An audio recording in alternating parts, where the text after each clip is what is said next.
of whom have not been feeling well are back. Several folks who are visiting, and if I start mentioning the names, I'm going to miss someone. But it is so good to see each of you and have this time together to worship our Father this morning. Been a great week for us as a family.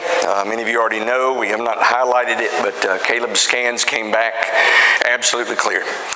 And we praise God for that and are blessed as a family. And just words are inadequate to express our appreciation to so many of you who have been mindful in prayer. You've been present in thought. And not ironic that even on this weekend was the 5K run in honor of Grace, the Grace Haynes Foundation, the Amazing Grace Foundation, which is fighting childhood cancer. And many of you participated in that. If you did not run, many of you participated in other ways. So we're appreciative of that and encourage you to continue. Grace's family is doing a great effort in trying to help children with cancer, both in treatment and providing services for those children that are desperately needed. So we'll probably be saying more about that later. Going from that to where I'm headed is tough. If I were to ask you a question this morning, it's an old song, and I sang it for Mark, and he looked at me and went, I don't know that one. It's not in the songbook. In fact, I think I'm going to share the words as we start this morning, because it's just I know it's why it's not in the songbook, because it's not a cool song. It's Brother Taylor and other individuals who have published songbooks, because, there's a sad day coming. That song is, the Judgment Day song. It's not in the songbooks anymore. We can leave the songs out about stuff that's real. It's not going to stop it happening. We've got to be very honest about what God expects of us. And the title of the song, and I should have entitled the lesson this way. I put the song, the How to Suffer. That's a great thought for the day, right? Let's just figure out what's the best way to do this. Well, the song goes like this. It's called Ready to Suffer. Great words as well, right? Ready to suffer grief or pain. Ready to stand the test. Ready to stay at home and send others if he sees best. The second verse, I'm going to skip, I'm going to hold the refrain to the end. Ready to go, ready to bear, ready to watch and pray, ready to stand and sign and give till he shall clear the way. Ready to speak, ready to think, ready with heart and mind, ready to stand where he sees fit, ready his will to find. Ready to speak, ready to warn, ready our souls to yearn, ready in life or ready in death, ready for his return. Ready to go or ready to stay, ready my place to fill, ready for service lowly or great, ready to do his will. We were in the garden with Jesus last week. And as I mentioned, Matthew, Mark, and Luke share a very detailed experience of that moment with Jesus in the garden. And it is here in John 18 that he kind of refers to that moment, but he jumps right to the moment where Judas comes into the garden and betrays Jesus. And I'm probably going to say some things this morning that you've either thought about or wrestled through, but I'm just trying to be biblical this morning. We are in a time in our nation when we're contemplating decisions that are going to affect not only communities but the world for the next several years. We've been in the middle of tense situations within our people as far as individuals being mistreated, globally and locally. What's the answer?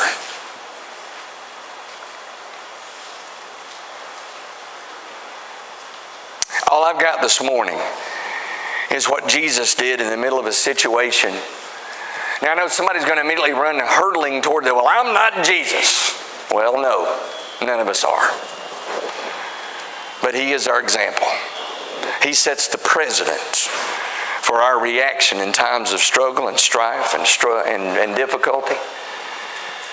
He established that for the disciples and established it for the first century church. So I'm wondering, should we look at him? And there are four things that I believe give him the ability to see. He claimed to be God in the flesh.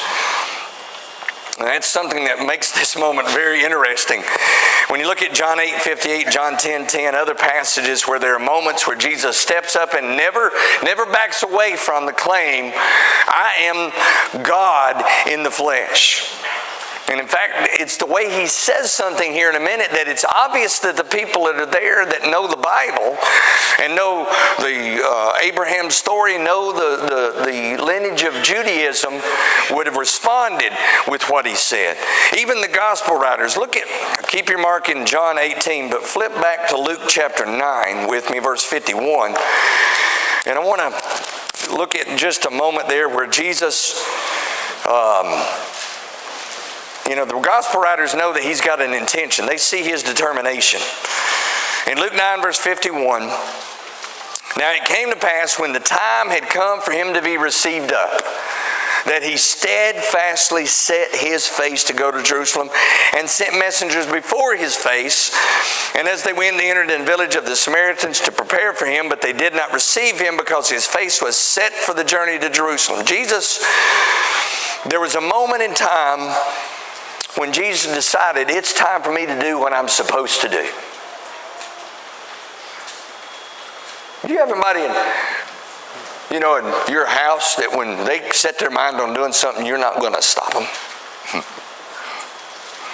I see some of you looking carefully at their spouse. Some would call it bullheaded, stubborn, focused, determined. Jesus said many times in his ministry earlier, had made statements like it's not yet time, and kind of deferred the accolades or the observation of who he was. But at this moment in time, he said, it's time to get this done. And so the events are set in motion that lead toward the very moment that Brett reminded us of at the cross. That was all it was about. He came to die. Told his disciples on a number of occasions. They didn't follow that, didn't get it, didn't fully understand it, comprehend it, but that was the focus. Even though the events seem out of sorts, he's still God of the moment. What's about to happen is what he's already told them is going to occur. He fully knows it.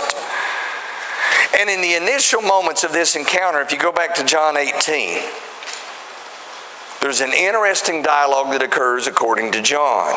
Whom are you seeking? Toward the end of verse 4.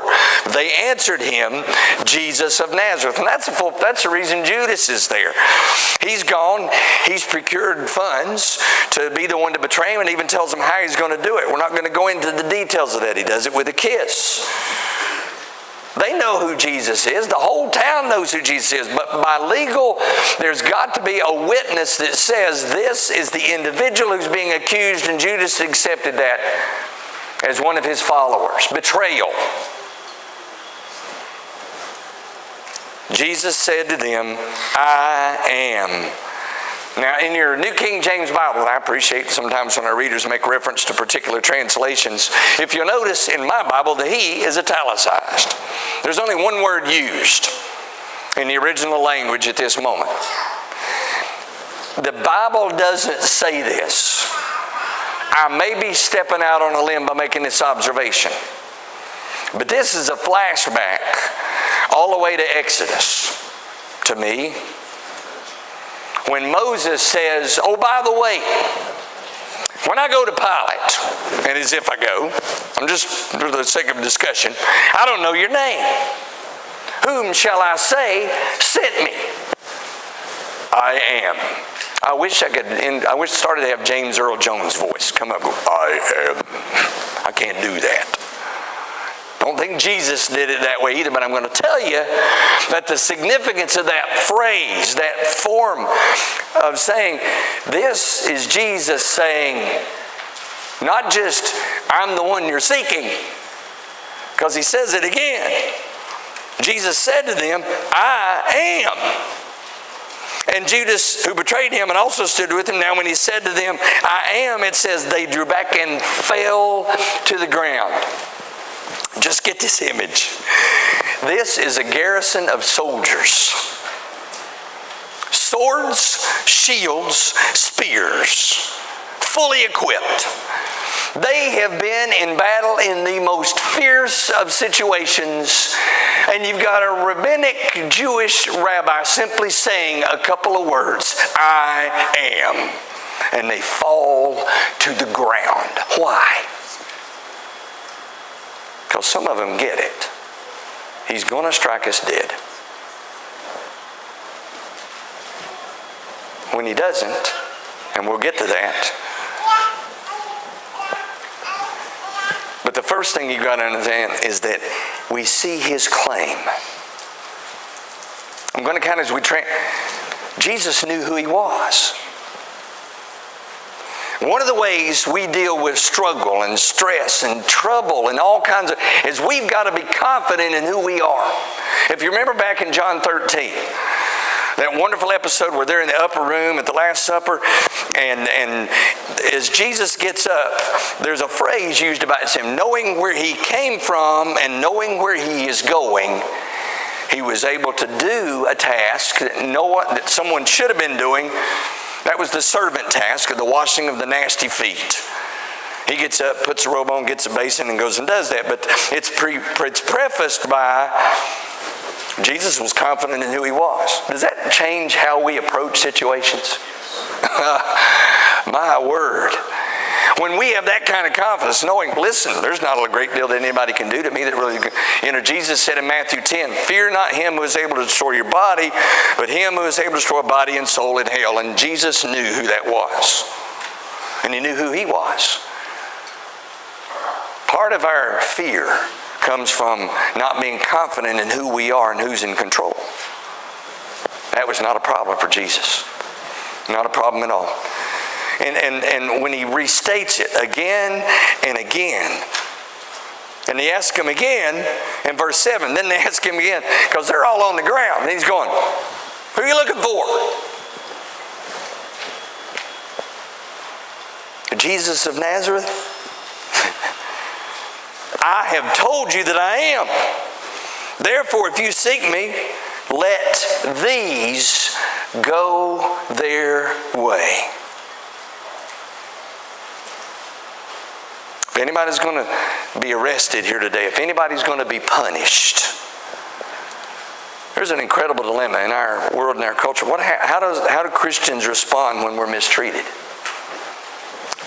Jesus says, I'm going to take it, even though I'm not at fault.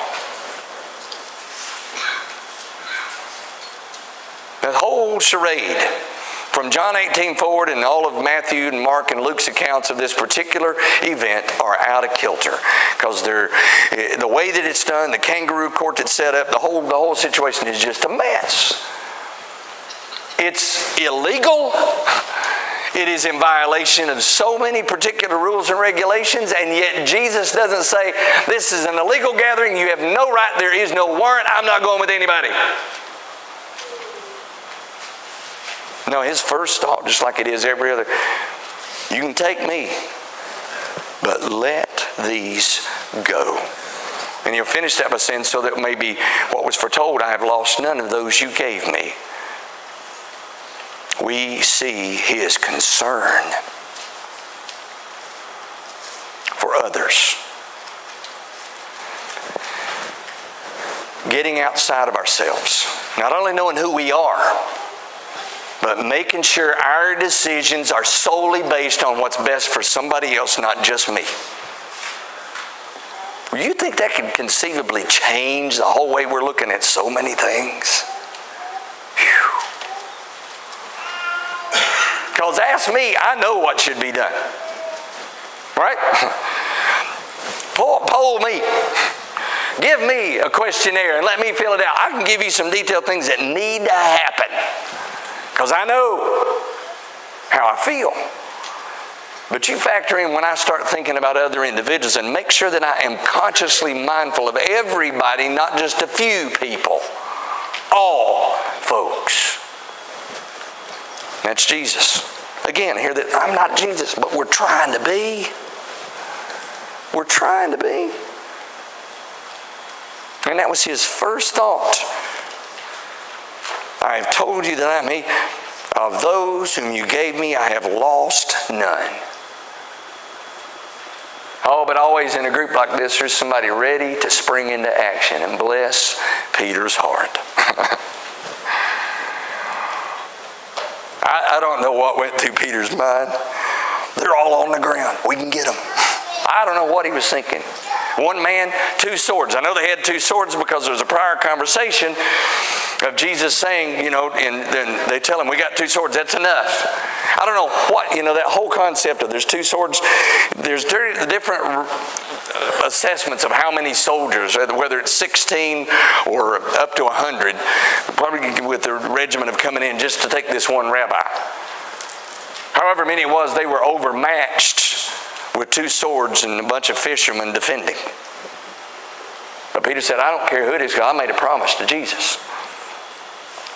And I'm fully convinced that at the moment they're in the garden, when the soldiers come in, Peter's already going, okay, I've got this sword. When am I going to have the best opportunity to use it? They're all down. I'm coming out with it now. And when he swings, folks, he's not swinging at an ear. He may have been fisherman with a sword, but he was a mad fisherman with a sword. He was going for the kill. Missed. I know the text says he put his ear back on. I think Jesus would have put his head back on if he'd cut it off. Brought him back. Whatever it was necessary. Because here's that moment that throws Peter a curve. You told me to bring a sword and you're telling me now I can't use it. What in the world is up with all of that? Because Jesus was saying, even with my enemies, I'm going to treat them. I'm going to treat them with a level of respect that's going to show you who I really am. I'm going to put his ear back on, and you're going to put your sword back up.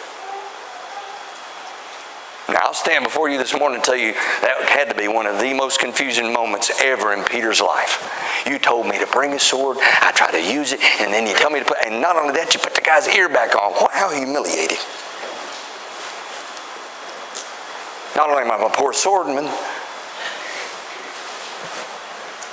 we see his concern and his compassion. His compassion for others. You see, when you consider in Luke's account, 22, I think it's Luke 22. Yeah. One of them struck, it says one of them, we know it's Peter, struck the high priest and cut off his right ear. And Jesus said, permit even this. Permit it. Lord, why? And I don't have an easy answer for this. Why did you give me a carry permit and then tell me not to use it?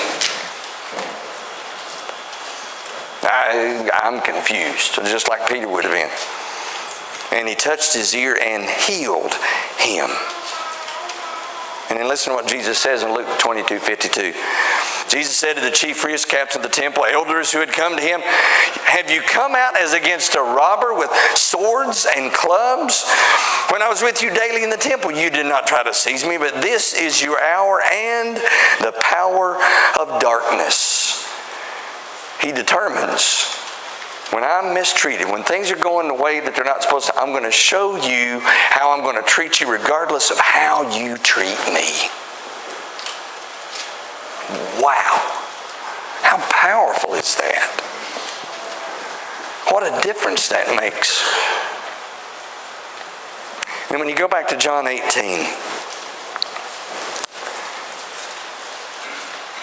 here's that moment in verse 11 where Peter, put your sword into the sheath. I got so many questions here, and none of them are viable. Because Jesus tells Peter what he's wanting him to do. He says, shall I not drink the cup which my Father has given me?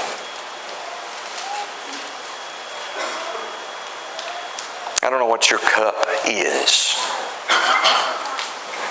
I'm still trying to figure out what mine is at times. God, what is your will for me? What do you want me to do? How do we determine that? Well, wow. There are a lot of ways in which we consider our lives and our choices and our decisions, and we look at them and say, okay, but there are moments in our lives where He puts things before us where we've got a choice. So can I do this or do that? And it's all got to be, Lord, I want to please You. And there are going to be times when that choice is not going to be an easy one. In fact, it's going to be the tough path. It's going to be the difficult path. It's going to be the cancer path. It's going to be the debilitation path. It's going to be the unemployment path. It's going to be whatever struggle, whatever thing that God has allowed to occur, that He's telling me, I'm going to be with you, and it's time for in fact, He says it, shall I not drink the cup which my Father has given? That's what He prayed. Remember in the garden, we looked at it last week 3 times. If it's possible, let this cup pass. Nevertheless, not my will, but Yours be done.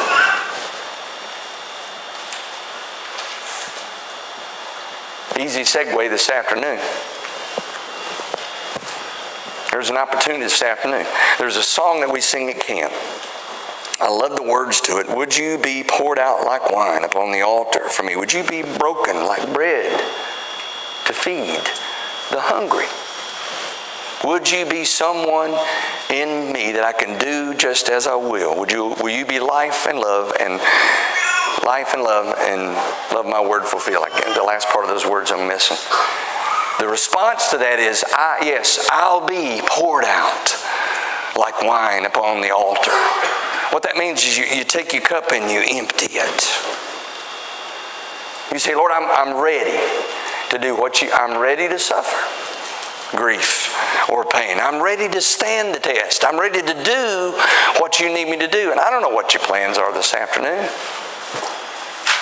Probably some significant things. I'm challenging you this morning. If it's something you can change and feed some children this afternoon, a couple hours out of the afternoon. And this is just an initial minute challenge as opposed to all the other things that we face in life. You see, because God in the flesh, John 1, in the beginning was the Word, was with God, Word was God. John 1:14 said that Word became flesh. And as He lived and walked, He said, what you see me do. And everywhere Jesus went when He saw needs, He took the time to take care of those needs. And so my only question to you this morning is, will you be poured out? Will you empty yourself? There's a cup available this afternoon. There are cups going to be available over the next several weeks, months, where you've got to look at it and say, am I willing to accept that challenge, that cup that He sets before me? Your cup maybe this morning, as I've heard even in the last several days, of individuals who have recommitted themselves to God, have realized, hey, I'm outside of Christ and I need to be a follower of God. I need to realign myself in harmony with Him. If you haven't been faithful and it's something that's publicly known, then you can say this morning, I want to be reestablished in a relationship with my Savior. I want everyone to know that I am recommitted to following Him. Maybe that you've never made that initial step of being penitent, confessing Jesus as Lord and being baptized. Or it may be that your cup is overflowing this morning with just struggle, and you need to share it. Any one of those ways that we can help you this morning, would you come as we stand and as we sing?